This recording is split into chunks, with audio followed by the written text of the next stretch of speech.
بسم الله الرحمن الرحيم. الحمد لله والصلاة والسلام على رسول الله صلى الله تعالى عليه وسلم.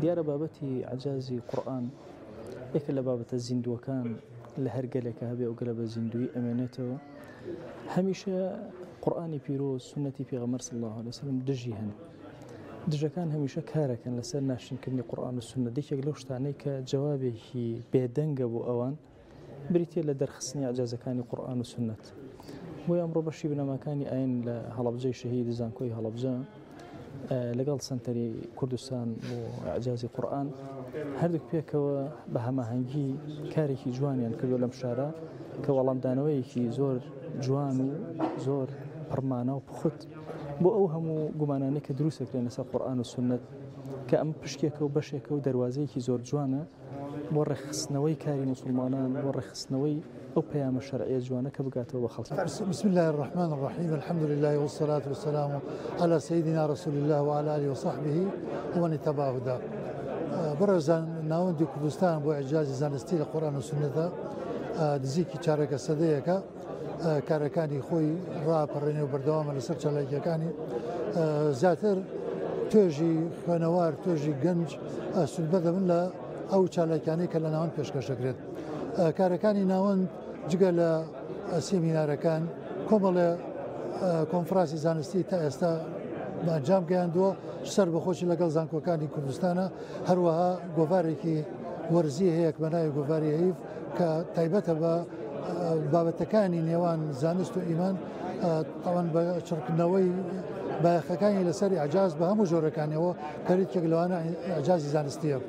دیارە بانگەوازی ئیسلام لە هەموو سەردەمێکە تایبەتمەندی و تایبەتکاری خۆی هەیە.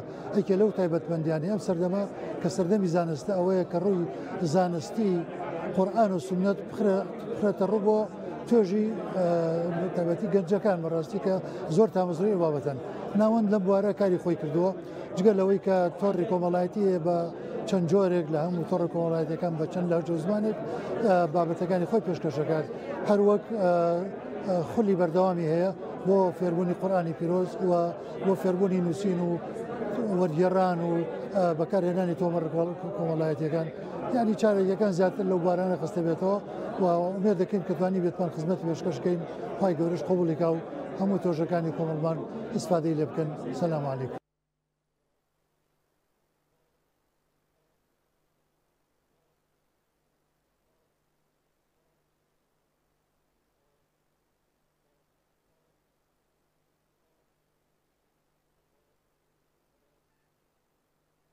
سەرەتا بەخێراتێکی گەرمتانەکەین بەخێر بێن یاخوا سەرچاو.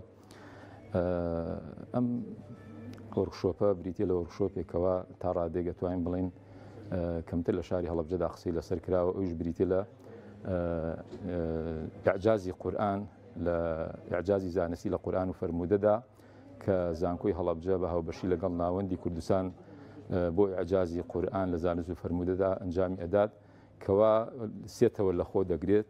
تەوەری یەکەم سیمیناری یەکەم لەلایەن دکتۆر محەممەد تاهیرەوەیە کەوا باسی ئەوە کە باسی ئیعجازی زانستیەکە لە نێوان گەورەکردن و بچووکردنەوەدا و سیمیناری دووهەم لەلایەن بەڕێز پارێزەر محەممەد ڕەوفەوەیە کەوا باسی